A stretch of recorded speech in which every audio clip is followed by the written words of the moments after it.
పరిశుద్ధ గ్రంథము నుండి మీకా ప్రవచన గ్రంథము 5వ అధ్యాయము 2వ వచనము ఒకరు, యెషయా ప్రవచన గ్రంథము 7వ అధ్యాయము 14వ వచనము మరొకరు చదివి సహకరించాలని మనవి చేస్తూ ఉన్నాం.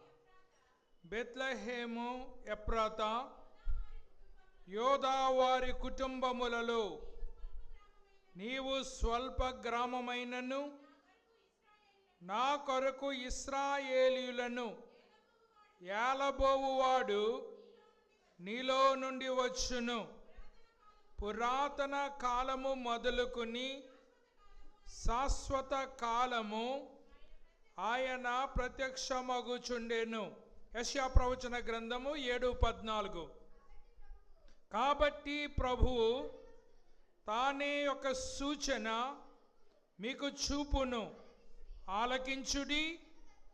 కన్యక గర్భవతి అయి కుమారుని కని అతనికి ఇమ్మానుయేలు పేరు పెట్టును. దయతందరూ తలవంచండి, ప్రార్థించుకుందాం.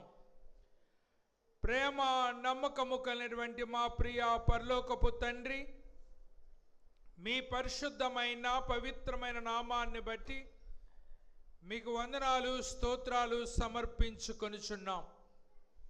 గడిచిన 11 నెలలు మీ ఉచితమైనటువంటి మహాకృప ద్వారా మమ్ములను కాచి కాపాడి భద్రపరిచి ఈ 12వ మాసములో మొదటి పునరుద్ధాన దినమున మేమందరము మీ సన్నిధిలోనికి చేరి మీ నామాన్ని సన్నుతించటానికి మా ఎడల మీరు చూపినటువంటి కృపను బట్టి సన్నుతిస్తున్నాం.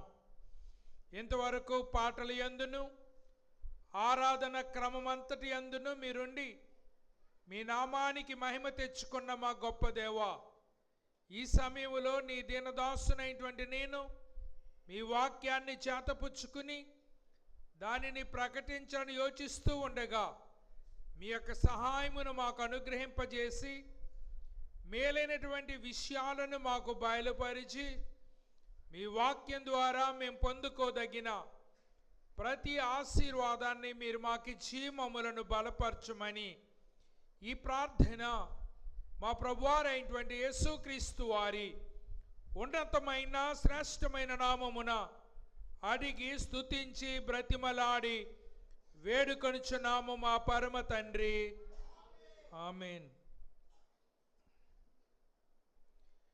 ఈ దినాన్ని మనము 2 లేఖన భాగాలను చదువుకున్నాం.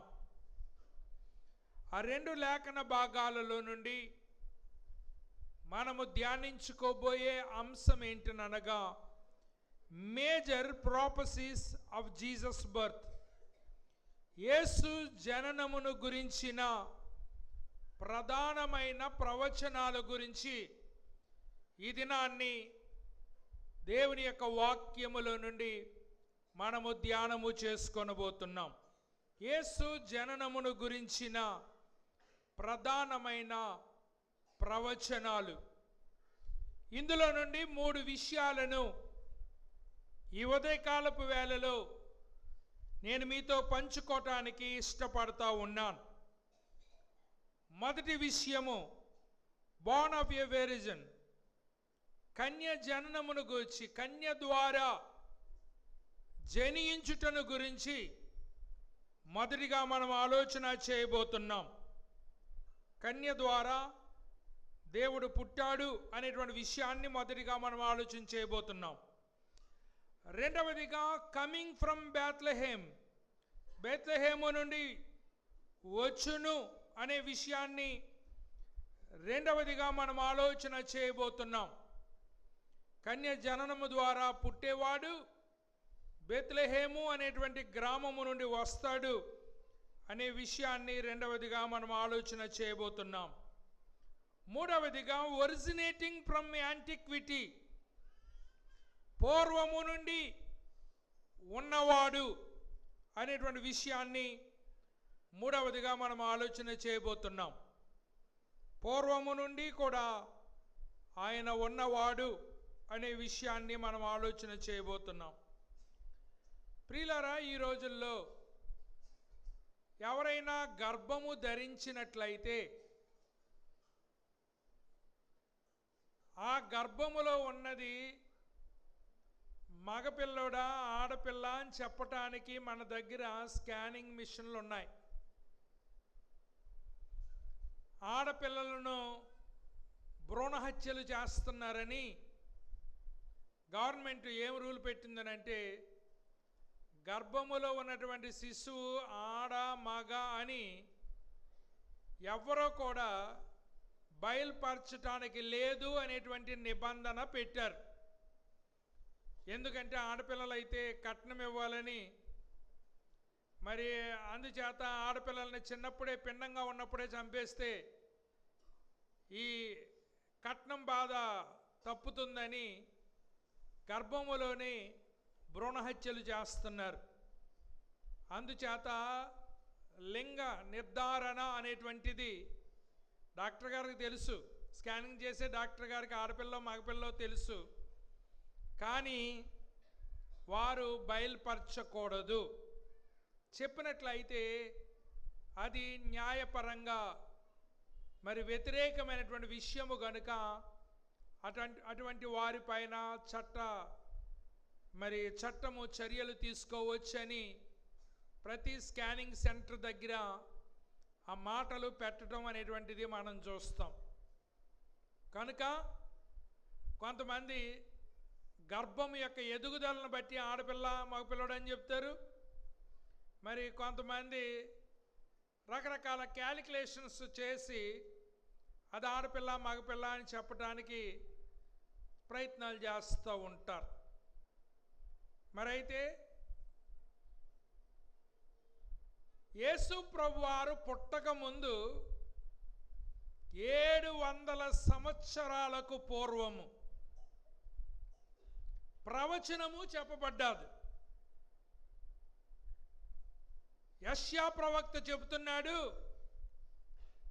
కన్యక గర్భవతి అయి కుమారుని కనును. 700 సంవత్సరాలంటే 7 తరాలే. ఒకవేళ సంవత్సరం మరి 100 సంవత్సరాలు ఒక తరం కింద లెక్కేసుకున్నా 7 తరాల తర్వాత ఒక కన్యక గర్భం ధరిస్తుంది. ఆ కన్యక కొడుకునే కంటది.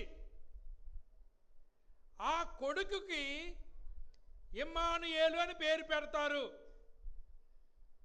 ఇది చదువుతుంటే మనకి ఏమనిపిస్తుంది? ఆలు లేదు సూలు లేదు, కొడుకు పేరు సోమలింగం అంట అనేటువంటి సామెత మనకు గుర్తొస్తుంది. కానీ దేవుడు తన కుమారుని గూర్చినటువంటి ప్రవచనాలు ఆయన పుట్టక ముందే 100 సంవత్సరాల క్రిందట మరి తన ప్రవక్తల ద్వారా చెప్పించాడు. చాలామంది వేదాంతులు నమ్ముతున్నటువంటి విషయం ఏంటనగా, యేసు ప్రభువారి యొక్క మొదటి రాకడలో 300 ప్రవచనాలు ఆయన జీవితములో నెరవేర్చబడ్డాయి అని చెప్తా ఉన్నారు.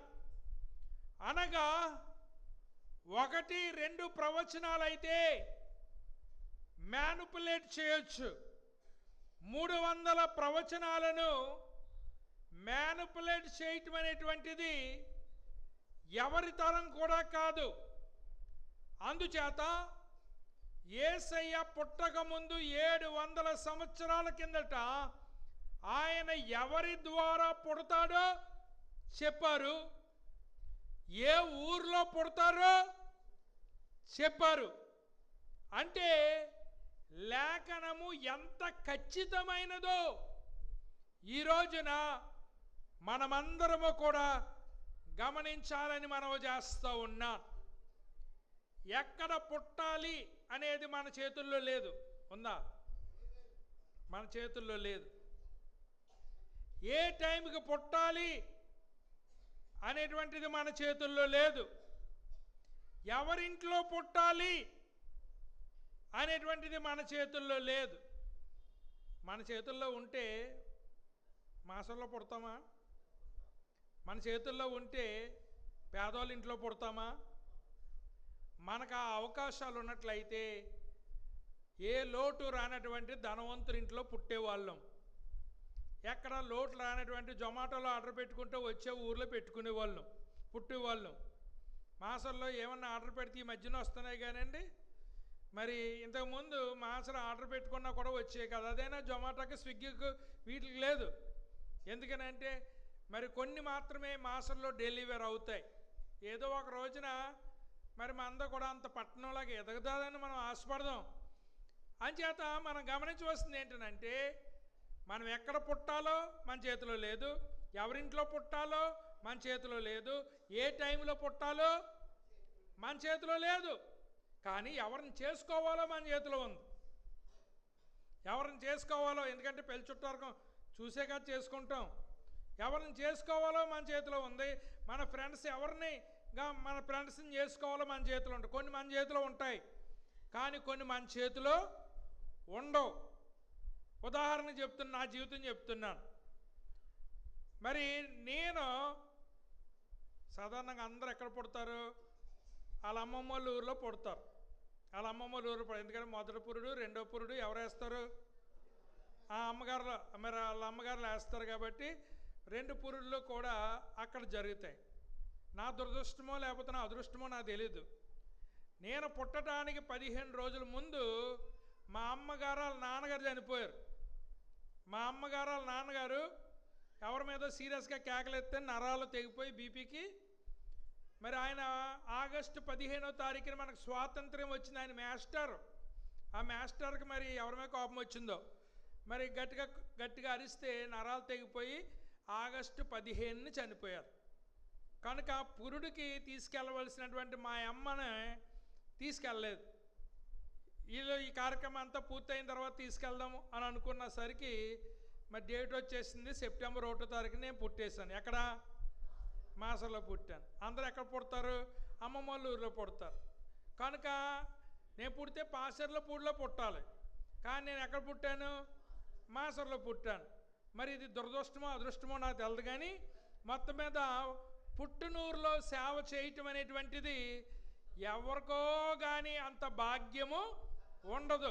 కనుక నేను ఎక్కడైతే పుట్టానో, ఎక్కడైతే పెరిగానో అక్కడ సేవ చేసుకునేటువంటి భాగ్యం దేవుడు నాకు ఇచ్చాడు. నా ప్రజలకు సేవ చేసేటువంటి ధన్యత దేవుడు నాకు అనుగ్రహింపజేశాడు.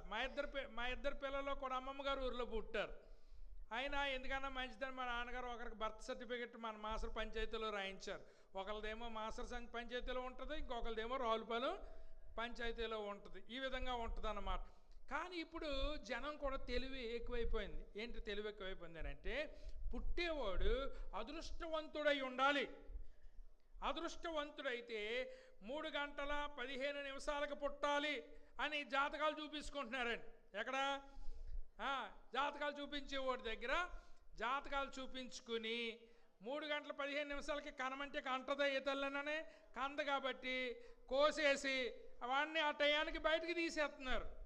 బయటికి తీసేసి అదృష్టవంతుడు 3:15 నిమిషాలకు పుట్టాడు, మంచి జాతకుడు అని చెప్తా ఉన్నారు. అనగా ప్రియులరా, మనం కోసి తీసేది లెక్క కాదు.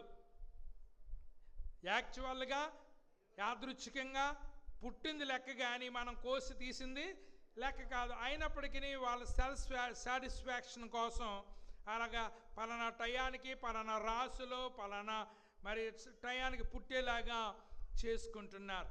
కానీ దేవుడు తన వాక్యములో మొట్టమొదటిగా మానవుడు పాపం చేసిన అధ్యాయం ఎక్కడుందండి? ఆదికాండము 3వ అధ్యాయం. ఈ అధ్యాయములో మానవుడు పాపము చేశాడు. పాపం చేసిన వెంటనే దేవుడు ఆ పాపానికి ప్రాయశ్చిత్తము కూడా చేశాడు. చేసినప్పటికీ వీళ్ళు దిగంబరులుగా ఉన్నారు. ఆ దిగంబరులకు చర్మ వస్త్రాలను తొడిగించాడు, పశువును వధించాడు, రక్తము చిందించాడు. వాళ్ళ దిగంబరత్వాన్ని కప్పటానికి వాళ్ళకి చర్మపు వస్త్రాలు ధరింపచేశాడు. కానీ ఇది పాపానికి తాత్కాలికమైన పరిష్కారము మాత్రమే. అదేంటండి? పాపానికి తాత్కాలికమైనటువంటి పరిష్కారం మాత్రమే. దేవుడు ఈ పాపానికి శాశ్వతమైనటువంటి పరిష్కారం ఇవ్వటానికి 3వ అధ్యాయము 15వ వచనములో వాగ్దానం చేశారు. ఎవరైనా స్పష్టంగా చదవగలిగితే చదవండి.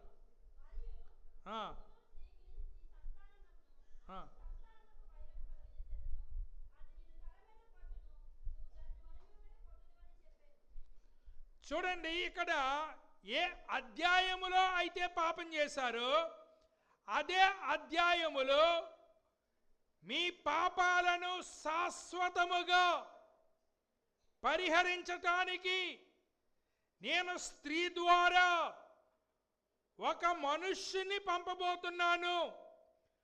ఆ మనుష్యుడు భూమి మీదకు వెళ్ళి ఆ మనుష్యుడు సర్పము యొక్క తలను నలగగొట్టి మానవులకు పాప క్షమాపణ కలగజేస్తాడు అని ఆదికాండము ఏ అధ్యాయములో అయితే పాపం చేయబడ్డదో అదే అధ్యాయములో తన కుమారుని గురించి వాగ్దానము చేయబడింది. అక్కడ ఏమని రాయబడింది? స్త్రీ సంతానానికి, మరి ఆమె సంతానము అనగా స్త్రీ ద్వారానే పుడతాడు. అందరూ స్త్రీ ద్వారానే పుడతారు, ఆదాము ఒక్కడు తప్ప మిగిలిన వాళ్ళందరూ స్త్రీ ద్వారా పుట్టిన వాళ్ళే, ఇంక్లూడింగ్ యేసయ్య కూడా. కానీ ఇక్కడ పురుషుని యొక్క సంబంధము లేకుండా ఆమె ద్వారా పుట్టేటువంటి రక్షకుని ద్వారానే ఈ లోకానికి రక్షణ రాబోతుంది అనేటువంటి విషయాన్ని దేవుడు మొట్టమొదటి ప్రవచనములో చెప్పాడు. ప్రియులారా, మీరు గమనించండి, ప్రవచనము అంటే ఏంటిననగా భవిష్యత్తులో జరగబోయేదాన్ని ముందుగా చెప్పుట. ఎలాగండి? భవిష్యత్తులో జరగబోయేదాన్ని గమనించండి. చాలామంది మొన్న ఒక చోటకి మేము ఎక్కడికి వెళ్ళాము, అక్కడికి వెళ్తే అక్కడ అన్నాడు, బొట్టన వేలు చూసంట మీరు పెళ్ళి అవుతుందో లేదో, ఉద్యోగం చేస్తారో లేదో, మరి మీరు గొప్పోళ్ళు అవుతారో లేదో బొటన వేలు చూసి చెప్పేస్తాడట. అది ఏంటి? ఆ ఫింగర్ ప్రింట్ చూసి చెప్పేస్తాడంట. ఎందుకంటే ఫింగర్ ప్రింట్ అట్టుకెళ్ళి కంప్యూటర్ మీద పెట్టాలి. ఆ కంప్యూటర్ ఒక 50 పేజీలు ఏం చేస్తుందండి? ప్రింట్అవుట్ తీస్తుంది. ప్రింట్అవుట్ తీసిన తర్వాత మనకు ఉద్యోగం వస్తుందో రాదో, పెళ్ళి అవుతుందో అవ్వదో, ఇవన్నీ ఆడు చెప్తాడట. మరి ఆడికి మళ్ళీ లగ్జరీ ఆఫీస్ ఒకటి, మళ్ళీని లగ్జరీ ఆఫీసు, మరి దీన్ని చూపించుకోవటానికి పిల్లల్ని తీసుకెళ్ళిపోతున్నారు. ఒరే, భవిష్యత్తు నీకు ముందుగా తెలిస్తే ముందే బెంగెట్టి చచ్చిపోతావు. ఎందుకో తెలుసా? మనకు ఎగ్జాక్ట్గా ఎప్పుడు చచ్చిపోతామో డేట్ కానీ ఇచ్చాడు అనుకోండి దేవుడు, చెప్పండి, డేట్ కానీ ముందు ఇచ్చాడు అనుకోండి, ఏమవుతుంది? ఆ డేట్కి ముందు నుంచే బెంగెట్టేసుకుని మనం భోజనం చేస్తాం మానేసి రోజు రోజుకి దగ్గర వచ్చేస్తుందని దానికంటే ముందే చచ్చిపోతాం. అంచేత జీవన్ మరణాలు 4 వశంలో ఉంటే మన కాలగతులు మాత్రం దేవుని వశంలో ఉన్నాయి. 100 మంది నువ్వు చచ్చిపో అని దూషించినా మనం చావనే చావం. 1000 మంది వచ్చి నువ్వు 100 సంవత్సరాలు జీవించు అని దీవించినా మనం బ్రతకమనే బతకం.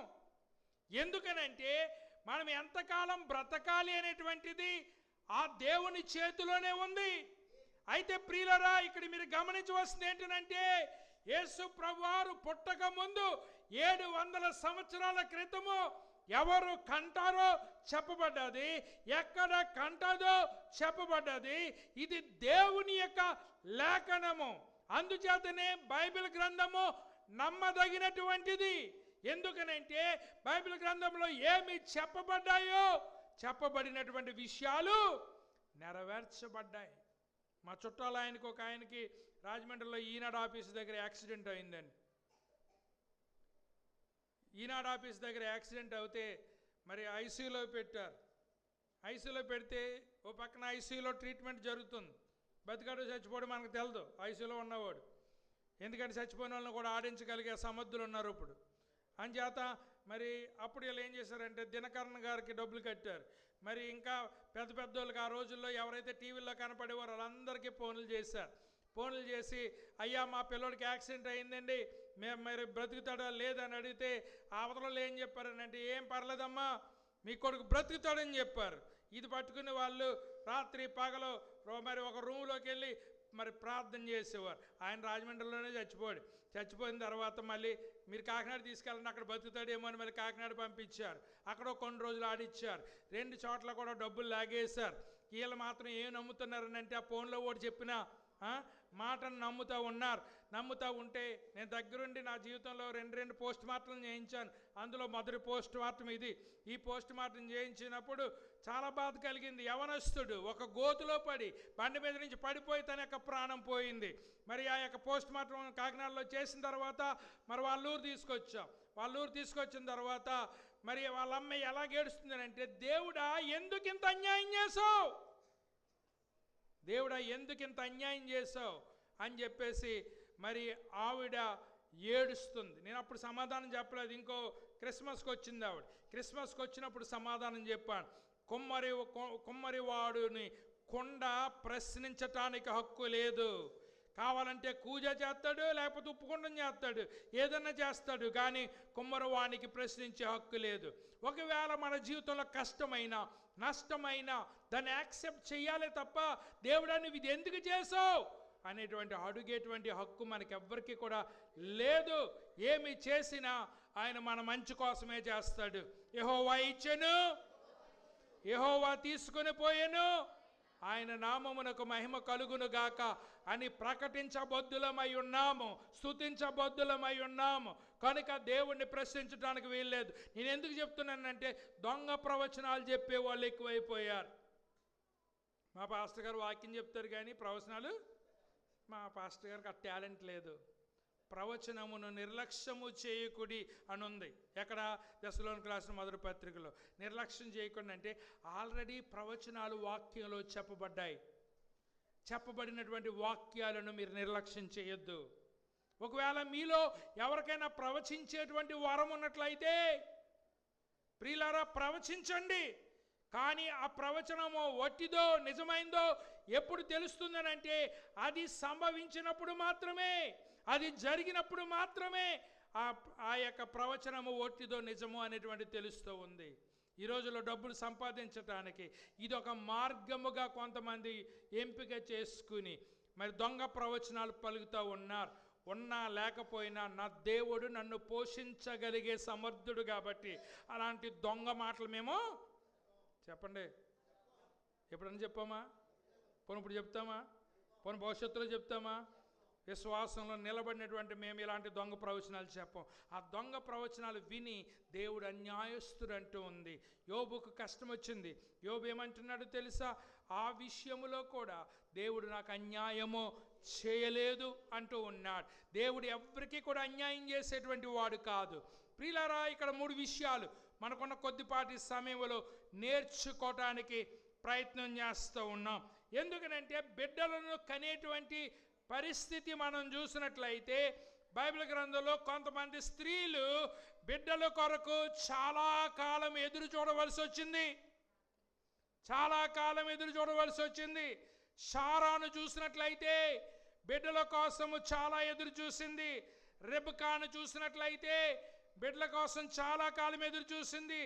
రాహేలును చూసినట్లయితే బిడ్డల కోసం చాలా కాలం ఎదురు చూసింది. మనోహ భార్య అనగా సంసోను యొక్క తల్లి బిడ్డల కోసం చాలా కాలము ఎదురు చూడవలసి వచ్చింది. పాత నిబంధనలో ఉన్నటువంటి హన్నా కూడా బిడ్డల కోసం చాలా కాలము ఎదురు చూడవలసి వచ్చింది. నూతన నిబంధన గ్రంథములో ఉన్నటువంటి ఎలిజబెత్ బిడ్డల కోసం చాలా కాలము ఎదురు చూడవలసి వచ్చింది. ఒకవేళ ఎదురు చూడకుండానే దేవుడు మీకు బిడ్డల్ని ఇచ్చాడా? మీరు ధన్యులు.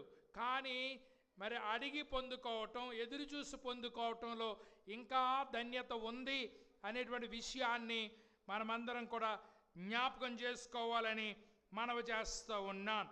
ప్రియులారా, ఇక్కడ హిస్టారికల్ సెట్టింగ్, ఏ సందర్భములో ఈ ప్రవచనము చెప్పబడింది, చారిత్రాత్మకమైనటువంటి ఘటన ఏమిటి మనం ఆలోచన చేసినట్లయితే వాక్యములో మనము 7వ అధ్యాయము 8వ అధ్యాయము మీకు అవకాశం ఉంటే ఇంటికి వెళ్ళి చదవండి. ఈ యొక్క అధ్యాయాల్లో ఏమని రాయబడి ఉందనంటే, మరి యోధా రాజు అయినటువంటి ఆహాజు బెదిరించబడ్డాడు. ఇద్దరు రాజులు ఆ దేశం మీదకు దండెత్తి రావటానికి బెదిరించబడ్డాడు. యుద్ధం అంటే ఎవరికైనా భయమే. ప్రస్తుత కాలంలో యుద్ధం అంటే ఇంకా భయం.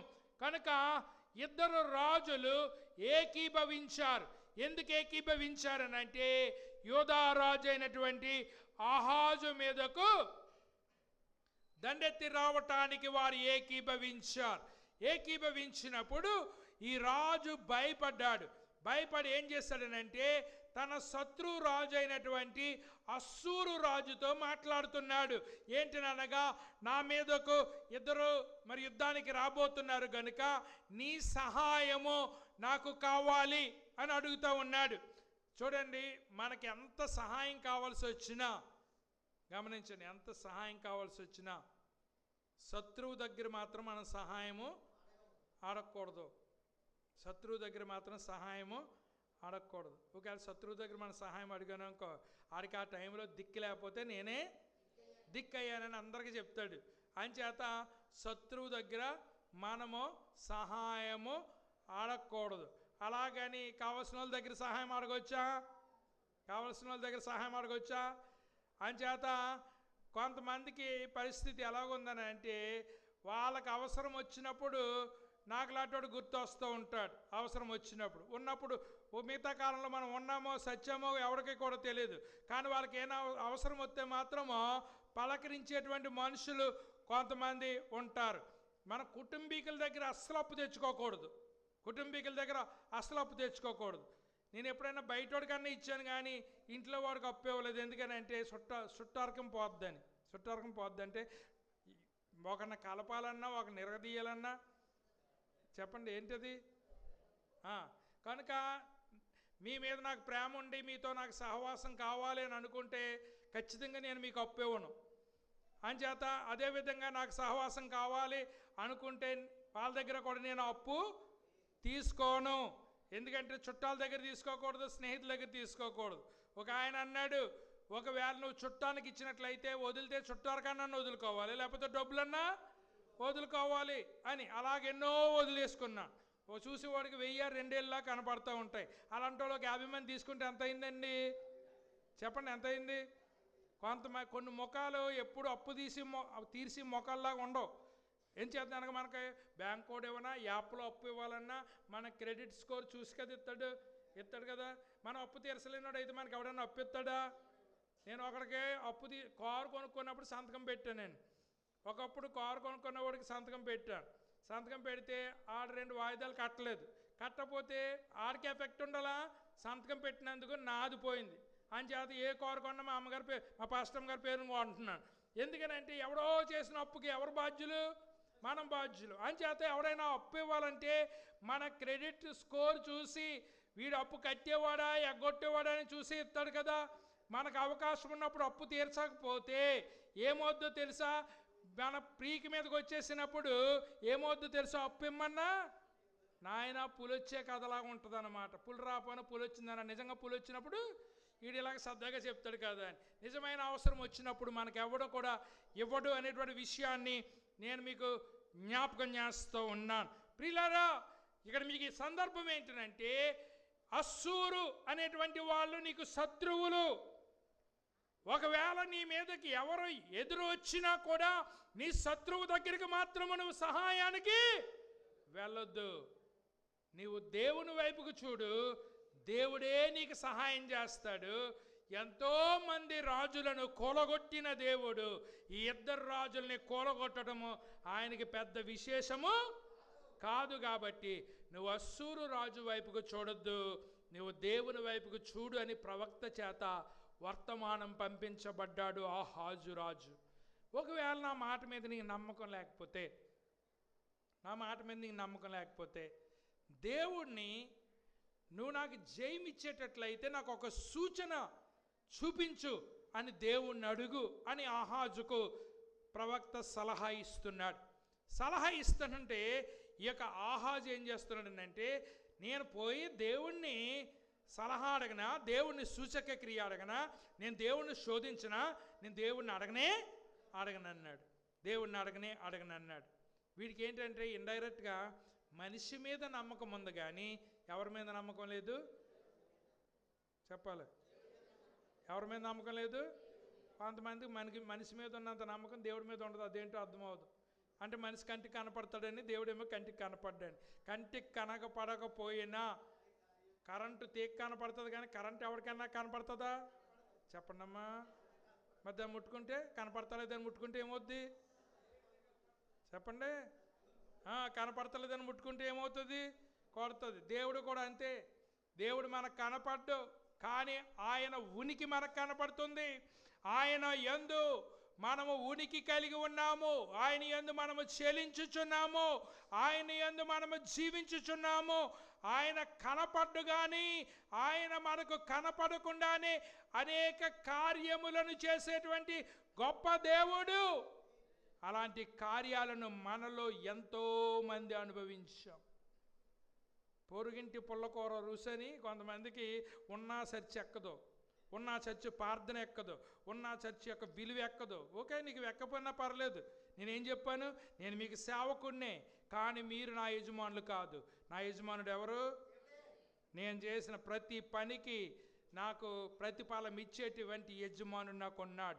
ఆయన ఈ పని నాకు అప్పగించాడు కనుక ఎవరు నమ్మకంగా ఉన్నా ఎవరు నమ్మకంగా లేకపోయినా ఈ పని చేయవలసినటువంటి బాధ్యత నా మీద ఉంది కాబట్టి చేస్తున్నాను.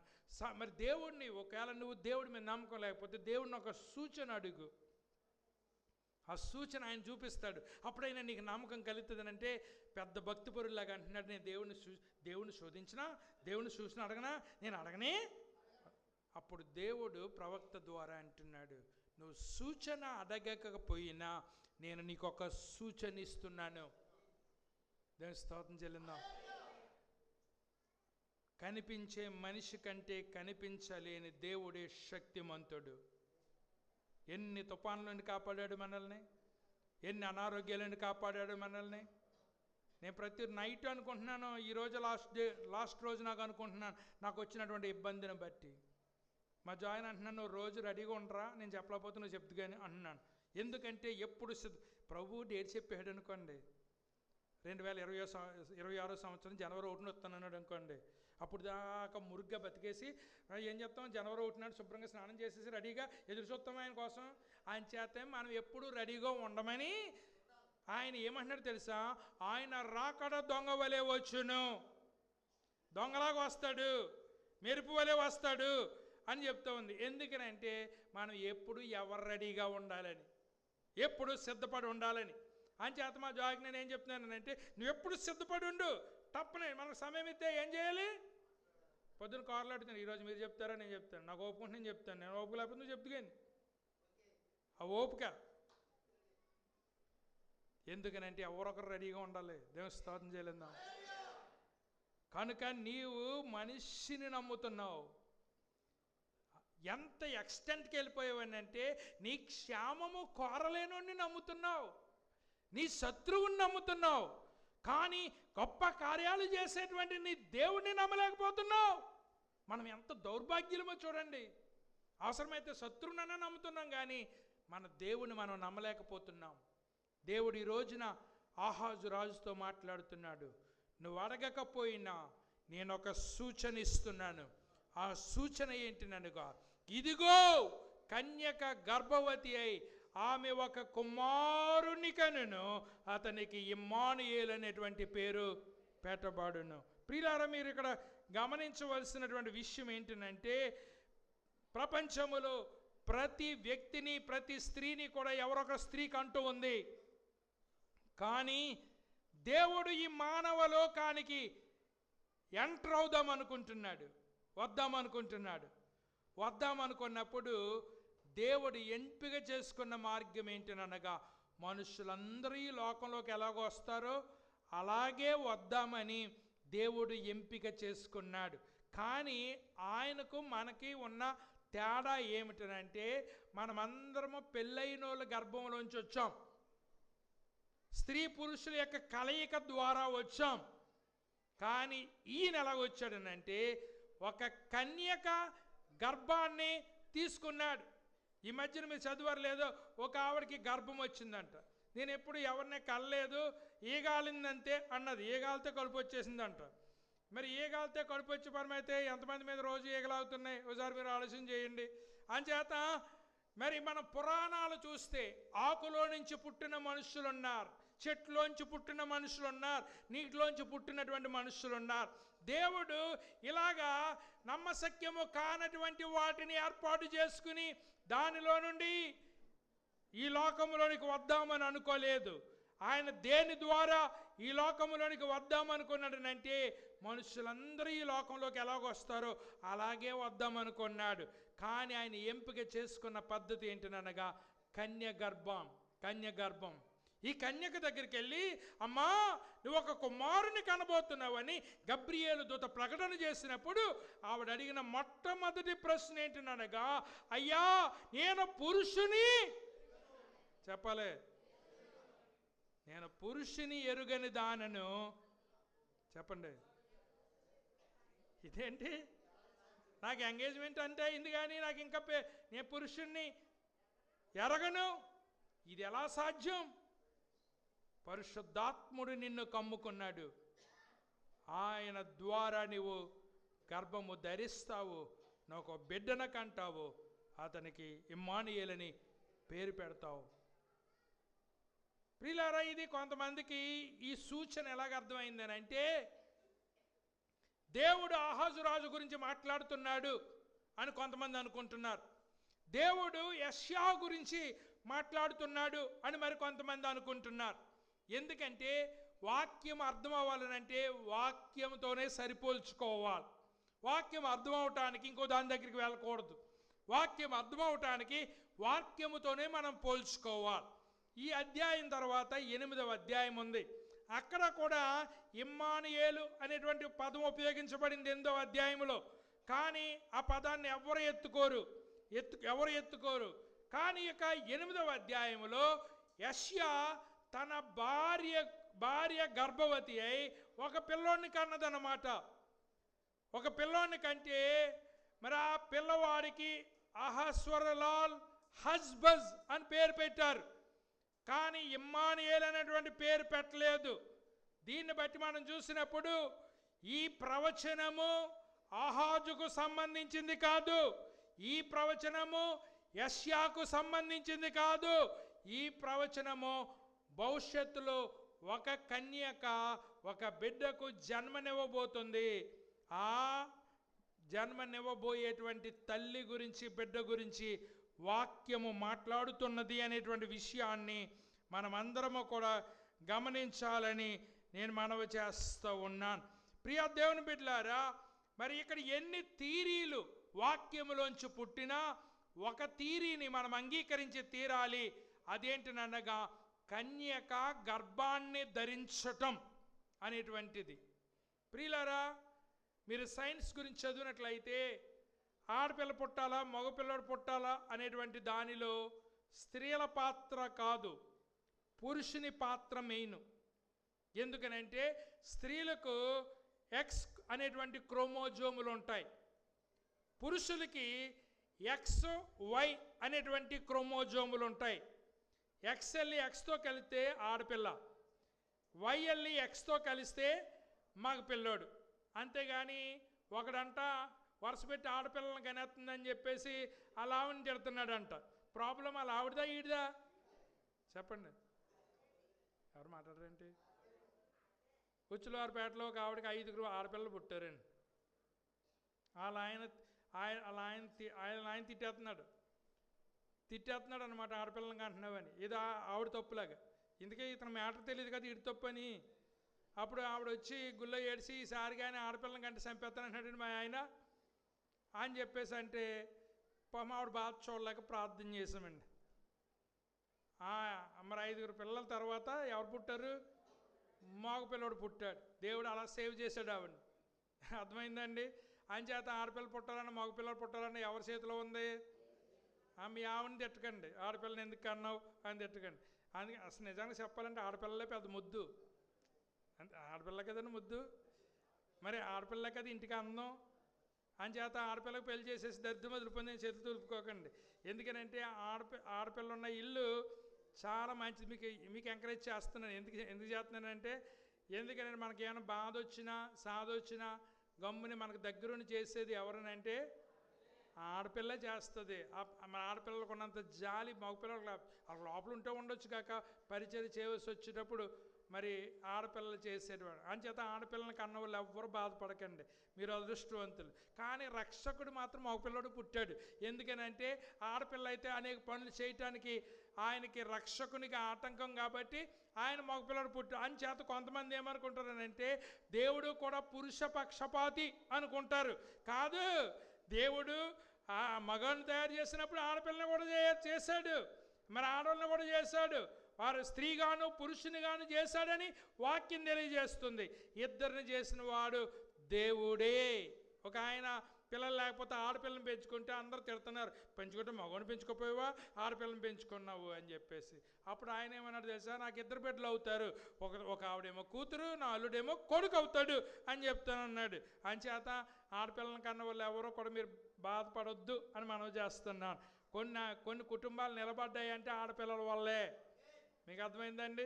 సమస్యలు వచ్చిన వాళ్ళ వల్లే, కుటుంబాలు నిలబడినా వాళ్ళ వల్ల నిలబడతాయి కనుక మీరు అందరూ కూడా గమనించండి. ఏం చేస్తానంటే చాలామంది అనుకుంటూ ఉంటారు మీరు ఎప్పుడు మొగల తరపున మాట్లాడతారంటారు మా పాస్టర్ గారు కూడా. కానీ ఈ రోజున ప్రత్యేకించి ఆడవాళ్ళ తరపున మాట్లాడుతున్నాను నేను.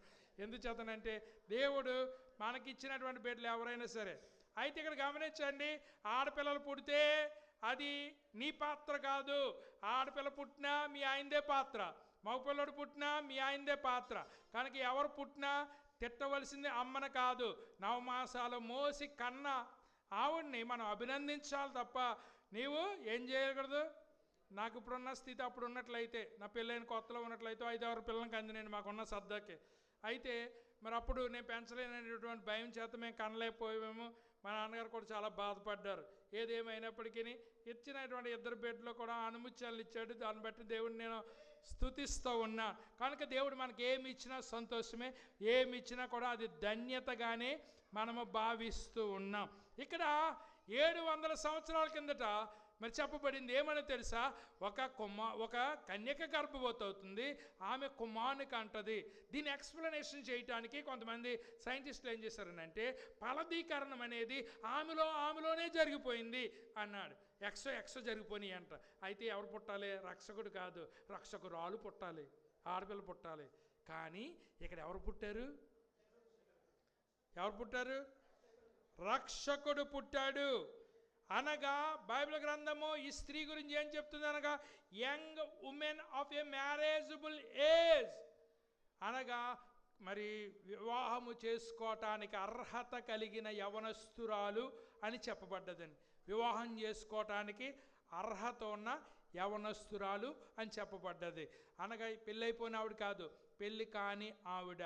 అందుకనే మాథ్యూ 1వ అధ్యాయములో ఏమని చెప్తున్నా, కన్యక గర్భవతి అయి ఒక కుమారుణ్ణి కనును, అతనికి ఇమ్మానుయేలని పేరు పెట్టబడును.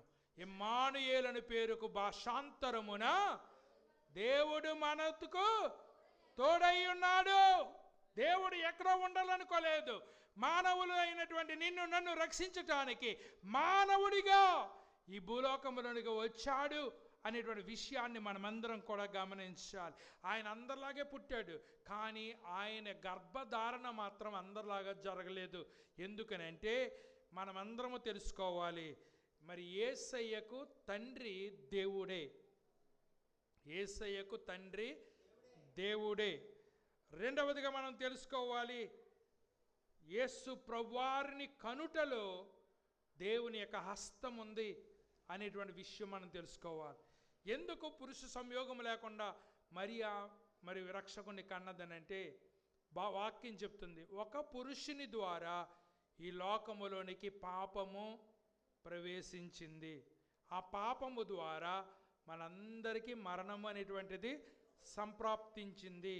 కనుక మరి దీన్ని ఏమంటారనంటే థియాలజీలో సెమినల్ హెడ్షిప్ థియరీ అని అంటారు. అనగా చూడండి, మనము మరి పెళ్లి చేసుకున్న ఆడవాళ్ళు ఇంటి పేరు మగోడి ఇంటి పేరు మారిపోతుంది కదా. అలాగే ఇప్పుడు ఆదాము పాపం చేసినప్పుడట మనం ఎక్కడున్నాం? నన్ను తీసుకెళ్ళి మా నాన్నగారిలో తీసుకెళ్ళి మా తాతని అలా తీసుకెళ్తే ఎక్కడికి వెళ్తాం? అందరం ఎక్కడికి వెళ్తాం? ఆదాము దగ్గరికి వెళ్తాం. ఆదాము పాపం చేసినప్పుడు మనమందరం ఎవరిలో ఉన్నామంట? ఆదాము జీన్స్లో, ఆదాము గగ్గల్లో ఉన్నాం అని చెప్తాడు భక్తుడు. అనగా ఆదాము పాపం చేసినప్పుడు ఆదాములోంచి పాపం అంతా కూడా మనందరికీ వ్యాపించింది. కనుక ఈ హెడ్షిప్ థియరీ ద్వారా ఆదాము ద్వారా వచ్చిన పాపం యేసయ్యకి వస్తే ఆయన పాప క్షమాపణ కొరకు రక్తాన్ని చిందించలేరు. అందుచేత ఆదాము ద్వారా సంక్రమించిన ఆ పాపము లేకుండా పుట్టినవాడై ఉండాలి, మనిషి అయి ఉండాలి. అందుచేత దేవుడు ఏం చేశాడనంటే మరియ గర్భాన్ని సాధనముగా వాడుకున్నాడు. మరియ ద్వారా అతనికి శరీరం ఏర్పడింది, మరియ ద్వారా అతనికి రక్తము ఏర్పడింది. ఈ మధ్యన నేను ఒక విషయం చదువుతున్నాను. యేసయ్య రక్తము మనందరి రక్తం లాంటిది కాదు అని చెప్తున్నాడు అతను. ఎందుకు కాదనంటే ఒక రక్తపు బొట్టు నేల మీద పడినప్పుడు భూకంపం వచ్చింది. ఎంతమందిని చంపేస్తున్నారండి, ఎంతమంది రక్తం కారుతుందండి, ఎంతమంది రక్తం కారుతూ ఉంటే ఎక్కడ భూకంపాలు వస్తాయి మనం చూడలేదు. ఒక్క రక్తపు బొట్టు భూకంపాన్ని కలగజేసింది. ఒక రక్తపు బొట్టు ఆ రోజున ఏం జరిగిందో తెలుసా? సూర్యుడిని చీకటిగా చేసేసింది. ఒక రక్తపు బొట్టు ఏం చేసిందో తెలుసా? దేవాలయములో ఉన్నటువంటి ఆ యొక్క అడ్డుగా ఉండేటువంటి ఆ యొక్క వస్త్రము ఏమైంది? రెండు కింద చినిగిపోయింది. అనగా ఆయనలో ఉన్నటువంటి రక్తము మామూలు రక్తం కాదు. అది ఏ రక్తం అని అంటే భూలోకములో ఉన్న పాపులందరికీ శుద్ధి కలిగించేటువంటి రక్తము. నమ్మినోళ్ళందరూ దేవుని స్తోత్రం చెప్పాలి. అంత పవర్ఫుల్ అయిన రక్తం. అందుచేతనే పేతురు రాసిన మొదటి పత్రికలు అంటాడు, వెండి చేత మిమ్మల్ని విడిపించలేదు, బంగారం చేత మిమ్మల్ని విడిపించలేదు, విలువగలిగినటువంటి రాళ్ల చేత మిమ్మల్ని కొనలేదు, కానీ ప్రశస్తమైన మూల్యమైన యేసయ్య రక్తము ద్వారా మనమందరము కూడా పాపము నుండి విమోచన పొందుతూ ఉన్నాం. ఎంత గొప్ప దేవుడండి! మనంతా కూడా ఎలాంటి రక్తం అని అంటే పాపముతో మిళితమైపోయిన రక్తం. చాలామంది పచ్చబొట్లు వేసుకుంటున్నారు. పచ్చబొట్లు వేసుకోవద్దని బైబిల్లో ఉందా? ఉంది. పచ్చబొట్లు వేసుకోకూడదు. ఒకవేళ దేవుడు నమ్మకం ముందు మీరు వేసుకుంటే మనం ఏం చేయలేం. పచ్చబొట్లు వేసుకున్న వాడు రక్తదానం చేయటానికి పనిచేయడు. అంచేత మన బాడీని ఎలా ఉంచుకోవాలి? ఎప్పుడన్నా ఎవరికైనా రక్తం అవసరమైతే ఇవ్వగలిగేలాగా ఉంచుకోవాలి మన బాడీని. ఈ దరిద్రం ఏంటో మరి ఆల్పాన్లో నేను మొన్నటిదాకా చూడలేదు. అక్కడ కూడా పచ్చబొట్లు పొడబోని పెద్ద బోర్డు పెట్టాడు. అనగా ఈ పొడుచుకునే వాళ్ళు ఎక్కువైపోయారు అన్నమాట. అంచేత మన రక్తాన్ని ఎప్పుడైతే పచ్చబొట్లు వేయించుకున్నామో అప్పుడు మనము ఏం చేస్తున్నాం అనమాట? మన రక్తాన్ని కలుషితం చేస్తున్నాం. ఆల్రెడీ ఆదాం దగ్గరే కలుషితం అయిపోయింది మన రక్తం. ఆ తర్వాత మనం ఇంకా ఏం చేస్తున్నాము? కలుషితం చేసేసుకుంటున్నాం. కానీ ప్రశస్తమైన రక్తం యేసయ్య ఎలాంటి రక్తం ఈ భూలోకం ఇంకెవ్వరికీ లేదు. దేవుని స్తోత్రం చెల్లింది. మనం we have to appreciate our saviour. మన రక్షకుణ్ణి మనం అభినందించాలి. ఎందుకనంటే ఆయన రక్తము ఒక చుక్క నేల మీద పడితే భూకంపం కలిగిపోయింది. ఒక చుక్క నేల మీద పడితే ఏమైందండి? సూర్యుడు చీకటైపోయాడు. ఒక రక్తపు చుక్క నేల మీద పడితే ఏం జరిగింది? ప్రపంచంలో ఉన్నటువంటి మానవాళ్ళందరికీ కూడా పాప క్షమాపణ దేవుడు అనుగ్రహిస్తూ ఉన్నాడు. అందుచేతనే కన్యా గర్భము ద్వారా యేసు ప్రభువారు పుట్టడం అనేటువంటిది చాలా ఆవశ్యము అనేటువంటి విషయాన్ని నేను మీకు జ్ఞాపకం చేస్తూ ఉన్నాను. కొలసీలకు రాసిన పత్రిక 2వ అధ్యాయం 9వ వచనంలో మనం చూసినట్లయితే ఆ బాలుడుగా యేసు ప్రభువారు ఈ భూలోకంలోనికి వచ్చిన దేవత్వం అంతా కూడా ఆయన యందు నివసించుచూ ఉన్నదని కొలసీలకు రాసిన పత్రికలో అపోస్తలుడైనటువంటి పౌలు గారు చెప్పుచున్నటువంటి మాటను మీరందరూ చదవండి. ఉమ్. చూసారా, దేవత్వం యొక్క సర్వ పరిపూర్ణత కూడా క్రీస్తు యందు నివసించుచు ఉన్నది. ఎందుకో తెలుసా? ఆయన కన్య గర్భము ద్వారా పుట్టాడు, దేవుడు ఆయనలో ఉన్నాడు, దేవత్వం ఆయనలో నివసించుచు ఉన్నది అనేటువంటి విషయాన్ని నేను మీకు జ్ఞాపకం చేస్తున్నాను. ఈ క్రిస్మస్ సందర్భంగా మనం అందరం జ్ఞాపకం చేసుకోవాలి, నన్ను రక్షించిన రక్షకుడు సర్వోన్నతుడు, అద్వితీయుడు, గొప్ప దేవుడు.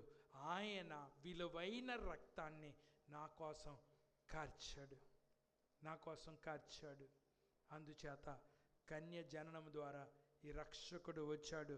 ఆయన ద్వారా మనందరికీ పాపక్షమాపణ కలుగుతుంది. రెండవది, బెత్లెహేము నుండి వచ్చును. బెత్లెహేము అనేటువంటిది ఒక సామాన్యమైన కుగ్రామం, చిన్న గ్రామం. ఆ చిన్న గ్రామములో దేవుడు పుట్టాడు. బెత్లెహేములో పుట్టడానికి గల కారణము, అది భూమికి గర్భిణాభి స్థానం. రెండవది, మీకు 7:14 ప్రవచనం చూసాం కదా యెషయా గ్రంథంలో. అక్కడ ముందు ఏమని రాయబడింది అంటే, దావీదు వంశస్థులకు అని రాయబడ్డది, దావీదు సంతతి వారికి అని రాయబడ్డది. అనగా ఈ వాగ్దానం ఎవరి జీవితంలో నెరవేర్చబడుతుంది అంటే దావీదు సంతానములో నెరవేర్చబడుతుంది అనేటువంటి సంగతి చెప్పబడుతుంది. అయితే ఈ యొక్క బెత్లెహేముకు చాలా ప్రాధాన్యత ఉంది ప్రియులారా. ఏంటి ఆ ప్రాధాన్యత? బెత్లెహేము అని అంటే అర్థం ఏంటనగా రొట్టెల గృహము అని అర్థం. కానీ మరి ఈ యొక్క ఆధ్యాత్మికమైన ఆహారాన్ని కూడా దేవుడు బెత్లెహేములో నుండే ఇవ్వటానికి ఇష్టపడ్డాడు. ఆయన ఏమన్నారు? మరి జీవాహారము నేనే అన్నాడు. చూడండి, ఈ బెత్లెహేము మామూలు రొట్టెనిస్తే యేసయ్య ఏ రొట్టెనిస్తున్నాడు? జీవాహారాన్ని ఇస్తున్నాడు. జీవాహారము అనగా మనలను జీవింపచేసేటువంటి ఆహారము, మనలను జీవింపజేసేటువంటి ఆహారం. చూసారా, మనం తిన్న తిండేనంటే మనం చంపేస్తుందటండి. ఏం చెప్తుందంటే మనం తిన్న తిండే చంపేస్తూ ఉంది. తిండి వల్లే కదా జబ్బులు, తిండి వల్లే కదా జబ్బులు. మనం అక్కర్లేని తిండి అంతా తినటం వల్లే కదా ఈ జబ్బులు. పనికిరాని తిండి తినటం వల్లే కదా జబ్బులు. ఫ్రిడ్జ్లో వచ్చిన తర్వాత 3-4 రోజులు దాచుకుని తినటం వల్లే కదా మనకు వచ్చిన జబ్బులు. అంచేత మరి ఇన్ని రకాలైనటువంటి జబ్బులు మన తిండి వల్లే వస్తూ ఉన్నాయి. కానీ ఈ జీవాహారము తింటే దేవుని వాక్యం తెలియజేస్తుంది, నా శరీరమును తిని నా రక్తము పానము చేయువాడు పరలోక రాజ్యాన్ని స్వతంత్రించుకుంటాడు. అది ఎవడైతే తిండో, అది ఎవడైతే తాగడో వాడు పరలోక రాజ్యానికి హక్కుదారుడు కాదు.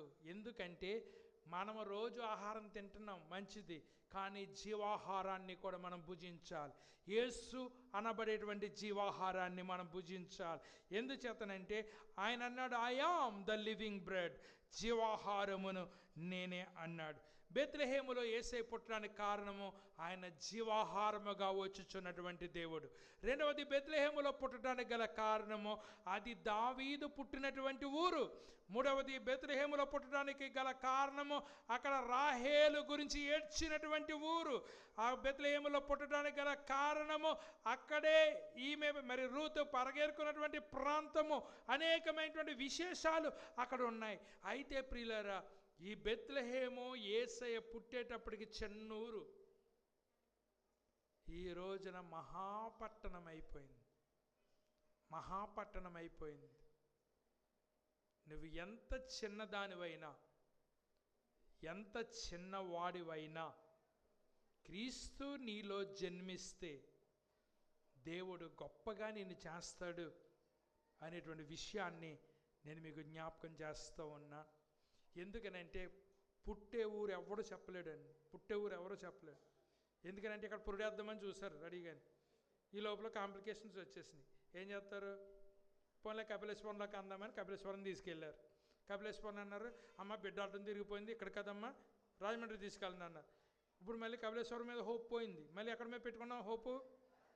తీరబోసి రాజమండ్రి తీసుకెళ్తూ ఉంటే మధ్యలో కారులో కనేసింది అనుకోండి, అంబులెన్స్లో కనేసింది అనుకోండి, అంబులెన్స్లోకి అంతే పర్లేదు, ఏదో ఊరు చేరొచ్చు. విమానం అయితే ఇంకా చిత్రంగా ఉంటుంది.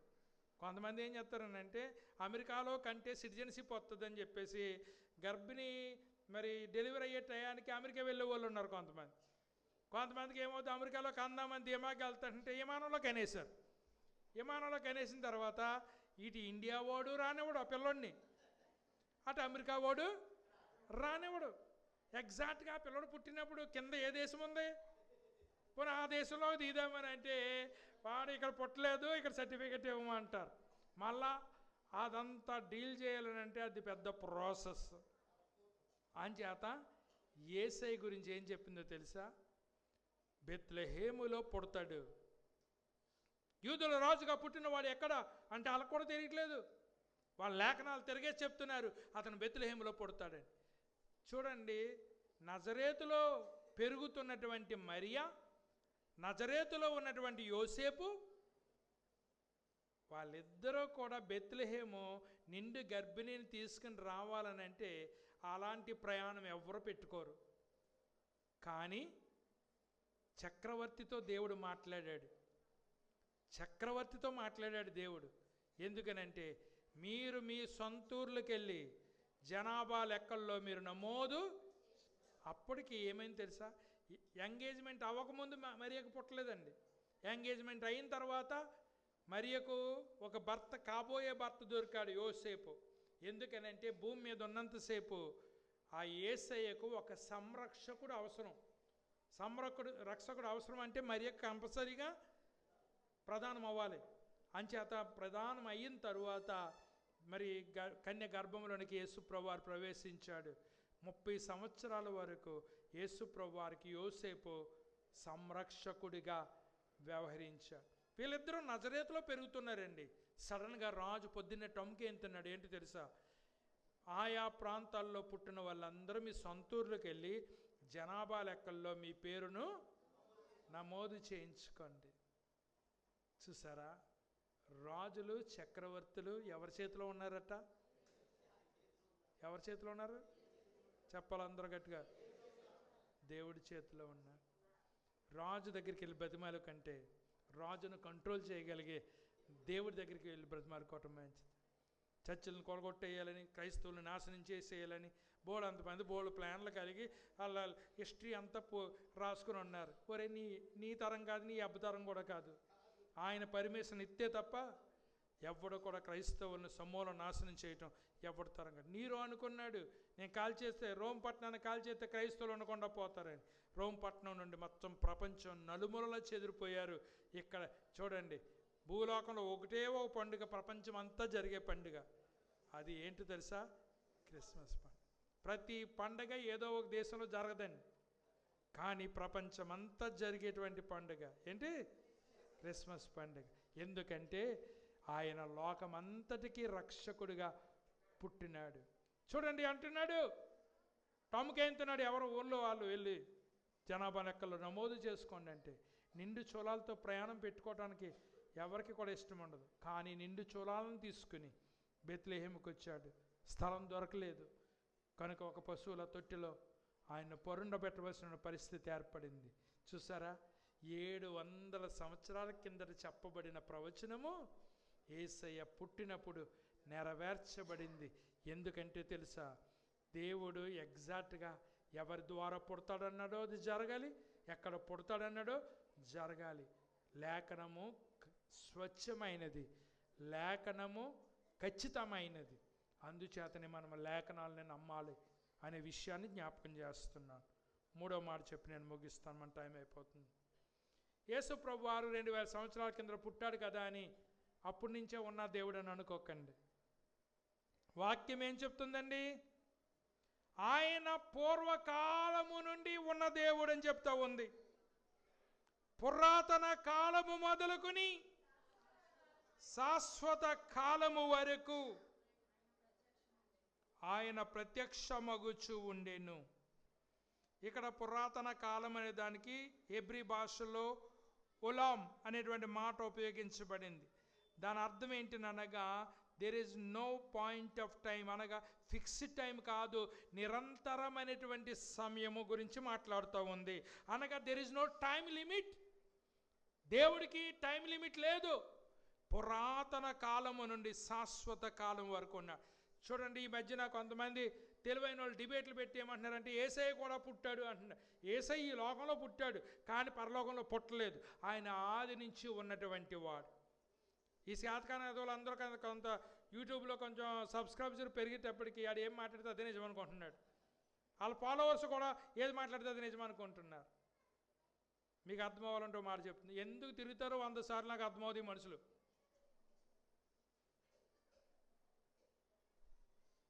చిరంజీవి ఉన్నాడండి, సినిమా యాక్టర్, ఎప్పటి నుంచో నటిస్తున్నాడు. అతను నటన చూసి అతనికి మెగాస్టార్ అని పేరు ఇచ్చారు. మెగాస్టార్ ఇచ్చినప్పుడు పుట్టాడా, అంతకుముందు పుట్టాడు ఆయన? చెప్పండి. సింపుల్ లాజిక్ మీకు అర్థమవుతుంది కదా. ఇప్పుడు మెగాస్టార్ అంటున్నారు కదా అని చిరంజీవి అంతకు ముందు పుట్టలేదా? పుట్టాడు. రక్షకుడు 2000 సంవత్సరాల కింద పుట్టాడు, నేను కాదంట్లా. కానీ 2000 సంవత్సరాల ముందు ఆయన ఉన్నాడు. వాక్యమే చెప్తుంది, ఆది యందు వాక్యం ఉండెను, వాక్యము దేవుని యొద్ద ఉండెను, ఆ వాక్యమే దేవుడై ఉండెను. కలిగి ఉన్నది ఏది ఆయన లేకుండా కలిగి ఉండలేదు. ఆయన పూర్వము నుండి ఉన్న దేవుడు. 2000 సంవత్సరాల కిందట ఉన్నటువంటి అబ్రహాము గురించి యేసయ్య ఏం చెప్తుందో తెలుసా?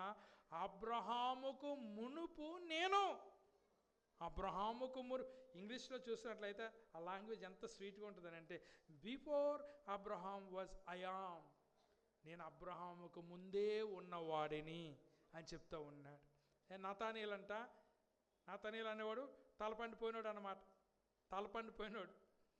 ఆ నతానీయుల గురించి ఆయన ఏం చెప్తుందో తెలుసా? నతానీయులు నేను ఎరుగుదును,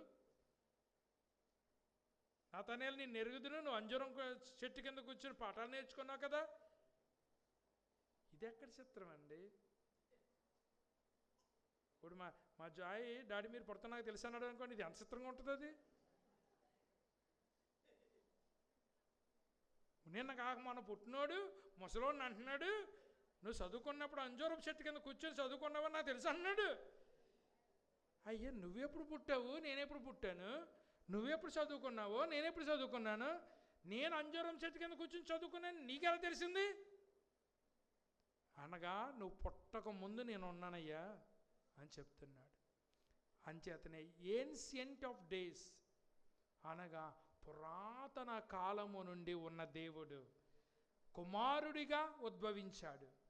అంచేతనే ఏలయనగా మనకు శిశువు పుట్టెను, మనకు కుమారుడు. యేసయ్య శిశువుగా పుట్టాడు. కుమారుడు ఎప్పటి నుంచో ఉన్నాడు అక్కడ. కుమారుడు ఇవ్వబడ్డాడు, శిశువుగానేమో పుట్టాడు.